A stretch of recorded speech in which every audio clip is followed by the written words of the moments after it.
নমস্কার বন্ধুরা, আরবিপি চ্যানেলে আপনাদের সকলকে জানাই স্বাগতম। চলে এসেছি কথা সিরিয়ালের নতুন একটি আপডেট নিয়ে। আজকের পর্বে শুরুতেই আপনারা দেখতে পাবেন মান্ডবীর কপালে যখন ঋতু একটা ঢিল ছড়ে মারে, তখন মান্ডবীর কপালে সেটা লেগে যায় এবং চিত্রা এসে বলে, ও মা মান্ডবী কী হয়েছে? তখন কাকিয়া এসে বলে, আচ্ছা ওপরে তো লাইট লাগানো আছে, হয়তো সেখান থেকে পড়েছে। তখন কাকিয়া বলে, তার বলি কি তুমি পান পাতাগুলো ফেলে দেবে? এখন শুভদৃষ্টির কি হবে বলো তো? এর পরের মুহূর্তে দেখা যায় কথা এদিকে এসে বলে, টুকি দেখলেন তো আপনার শুভদৃষ্টিটা আমি কিভাবে আটকে দিলাম। অন্যদিকে প্র্যাটি ঋতুকে বলে, বাহ আপনার এম তো হ্যাপি আছে। আচ্ছা আমার যদি কখনো আমার ফিল্ডে প্রয়োজন পড়ে তাহলে কিন্তু আমি আপনাকে বলবো। এরপর অনিকেত বলে, হ্যাঁ কথা বলেছিল ঋতু কিন্তু পচা ডিম আর পচা টমেটো খুব ভালো ছড়তে পারে। এরপর প্র্যাটি বলে, এইসব প্লিজ আমার ভাইয়ের উপর ছড়বেন না কেমন। আর এইদিকে দেখা যায় হ্যারি বসে যে নীলাদ্রি হাজির হয় এবং হ্যারিকে দেখে দাদান খুব রেগে যায়। এরপর প্র্যাটি আর অনিকেত বলে, নীলাদ্রি হঠাৎ করে হ্যারি বোস সাজলো কেন? তখন ঋতু বলে, আসলে আমরা বলেছিলাম প্রিয়াকে না সামলানো যাচ্ছিল না তাই। এরপর প্র্যাটি বলেন, ও আপনি বলেছিলেন, তাহলে ভালোই করেছেন। এরপর অনিকেত বলে, কিন্তু আমাদের টিমের একজন গুরুত্ব মেম্বার কিন্তু গায়েব হয়ে গেল। এরপর জুনি বলে, একজন না দুজন, কারণ এখন তো আর প্রিয়াকেও পাওয়া যাবে না। এরপর প্রি যখন হ্যারিকে দেখতে পায় তখন প্রি হ্যারিকে দেখে খুবই খুশি হয় এবং প্রি বলে, আচ্ছা আপনিও কি এখানে ইনভাইটেড ছিলেন? তখন নীলাদ্রি বলে, না আমি ইনভাইটেড তো ছিলাম না, কিন্তু হ্যাঁ এই নীলাদ্রি আমাকে বলেছে আসতে। উনি বলেছেন যে আমি আসতে নাকি আপনার ভালো লাগবে। এরপর প্রি মনে মনে এটাই ভাবতে লাগে, ওই ভ্যাবলাচরণ ওনাকে আসতে বলল, তাও আবার নিজে না এসে যাকে। এরপর প্রি বলে, আচ্ছা শুনুন না, আজকে না এই বিয়ে বাড়িতে একটা সারপ্রাইজ আছে, আপনি আমার সাথে আসুন। এরপর হ্যারির হাত ধরে প্রি নিয়ে চলে যায়। প্রেসে লোকদের দেখে এভি ম্যান্ডিকে বলে, তুই এইসব কি শুরু করেছিস ম্যান্ডি? তুই প্রেসের লোকজনকে কেন ডেকেছিস? তখন ম্যান্ডি বলে, আরে আমাদের বিয়ে হবে সেটা সবাই জানবে না? তখন এভি বলে, তুই নিজের চেহারাটা দেখেছিস? আর এদিকে চিত্রা বলে, যতই চেষ্টা করো না অগ্নি, তোমাকে আর এই বিয়ের হাত থেকে কেউ বাঁচাতে পারবে না। এরপর ছোটকা আর বাকিরা সবাই কথাকে খুঁজতে লাগে। তখন দেখা যায় এভি মান্ডবীকে বলে, তুই এদেরকে বল চলে যেতে, আমি কিন্তু এদের কোনো কোয়েশ্চেনের আনসারই আমি দেব না। এরপর মান্ডবী বলে, এভি তুমি এরকম বলছো কেন, আর এখন এদেরকে আমি কিভাবে তাড়িয়ে দেব বলো তো? এরপর দেখা যায় চিত্রা প্রেস আর মিডিয়ার সাথে কথা বলে। প্রেস আর মিডিয়ারা বলে, আচ্ছা আমরা তো জানতাম যে কথাকলি গুহ উনিই নাকি এভির ওয়াইফ, আর আজকে তো শেফ এভির বিয়ে, এতদিন তো কথাকলি গুহকেই দেখা গেছে এভির পা। এরপর চিত্রা প্রেসের লোকেদেরকে জানায়, ক্যামেরাটা একটু অফ করুন প্লিজ।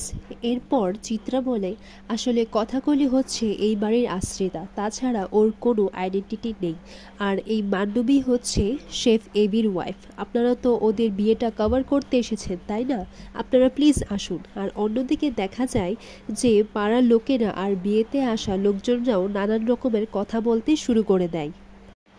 এরপর চিত্রার কাছে একজন কফি অফার করে এবং চিত্রা বলে, হ্যাঁ আমার কফিটা খুব দরকার ছিল, মাথাটা এত ধরেছে না। এরপর প্রান্তিক বলে, হ্যাঁ প্রান্তিকই এসেছে ওয়েটারের ছদ্মবেশে, এবং প্রান্তিক বলে, ফিলিং বেটার নাও? তখন চিত্রা তো অবাক হয়ে যায়। এরপর চিত্রা বলে, প্রান্তিক এই ছেলেটা তো বেশ ভালোই ছদ্মবেশ ধরতে পারে। অন্যদিকে ছোটকা প্র্যাটি ঋতু বাকিরা সবাই কথাকে খুঁজতে লাগে।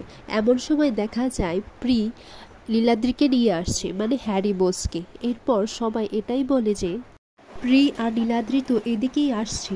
এরপর প্রি নীলাদ্রিকে হ্যারি ভেবে পুরো বাড়িটা নীলাদ্রিকে ঘুরিয়ে দেখাচ্ছে এবং নীলাদ্রিকে কায়দা কানুনটাও পর্যন্ত দেখিয়ে দিল।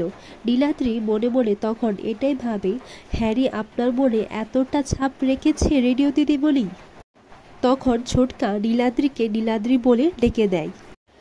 এটা শুনে প্র্যাটি বলে, গেল এবার মনে হচ্ছে নীলাদ্রির আর হ্যারির পর্দাটা একেবারে ফাঁস হয়ে যাবে। এরপর অনিকেত বলে, এবার কিন্তু কিছু হলে আমি কিন্তু কিচ্ছু করতে পারবো না।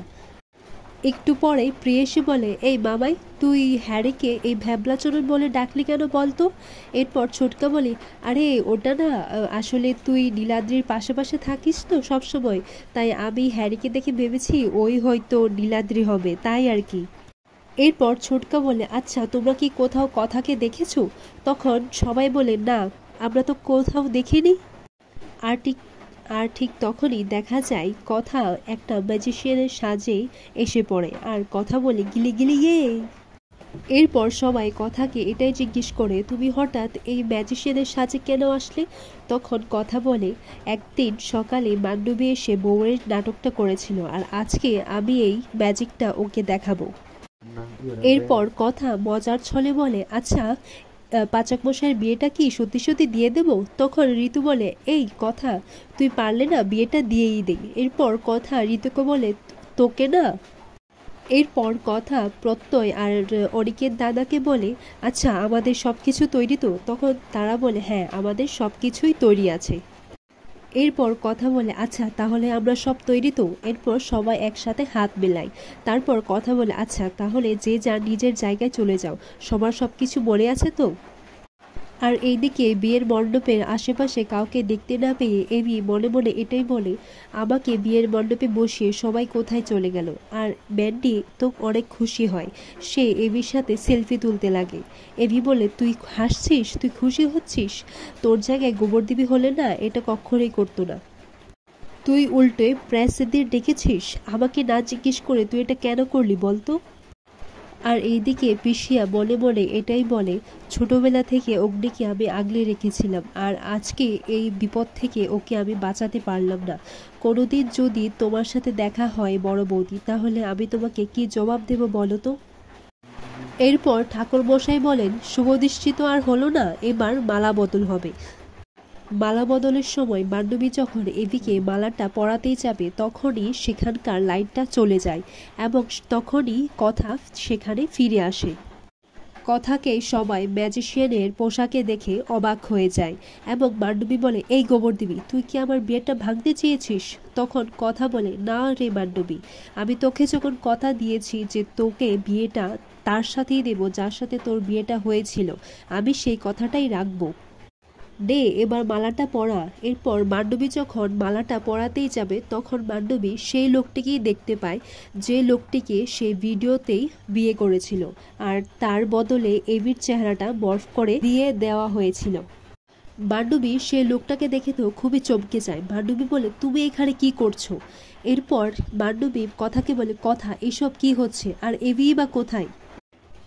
এরপর কথা বলে, তোর সত্যি সত্যি যার সাথে বিয়েটা হয়েছিল তার সাথেই তো অনুষ্ঠান করে হইচই করে বিয়েটা হওয়া উচিত বল, আর পাচক মশাইকে এই সময়ের মধ্যে টেনে লাভ নেই। তখন মান্ডবী মনে মনে এটাই বলতে লাগে, এই রে কথা সবটা জেনে গেল না তো, কিন্তু কি করে? এরপর কথা বলে, এবার আমি সবাইকে একটা গল্প শোনাবো, একটা মুখোশ খোলার গল্প। এরপর মান্ডবী রেগে গিয়ে কথার হাতে ধরে ফেলে এবং কথাকে বলে, এই গোবরদেবী তুই যা খুশি বলে যাবি আর আমি সবটা সহ্য করে নেব, আর যাকে খুশি তাকে এনে দিবি? বললেই হলো। এভি তুমি কিছু বলছো না কেন? ওকে এই বাড়ি থেকে বের করে দাও। এরপর ম্যান্ডি কথাকে বলে, এই তুই বের হো বলছি, বের হো এখান থেকে। এরপর ম্যান্ডি যখন কথার হাত ধরে তাকে বাড়ি থেকে বের করে দিতে চাইল তখন এভি ম্যান্ডিকে আটকে দেয় এবং ম্যান্ডিকে বলে, তুই কথার বিষয়ে আর একটাও কথা বলবি না। এরপর প্রি আর অর্ণা বলে, তুই আমাদেরকে বাধ্য করেছিস তোর এগেনস্টে যেতে। এরপর কি বলে, হ্যাঁ সে বলিউ বেন্ডি। এরপর এভি বলে, আচ্ছা কথা আমরা এত কথা বাড়াচ্ছি কেন, শুধু ভিডিওটা দেখিয়ে দিলেই তো হয়, তুই ভিডিওটা প্লে কর না। আর আজকের পর্বটি এখানেই শেষ হয়।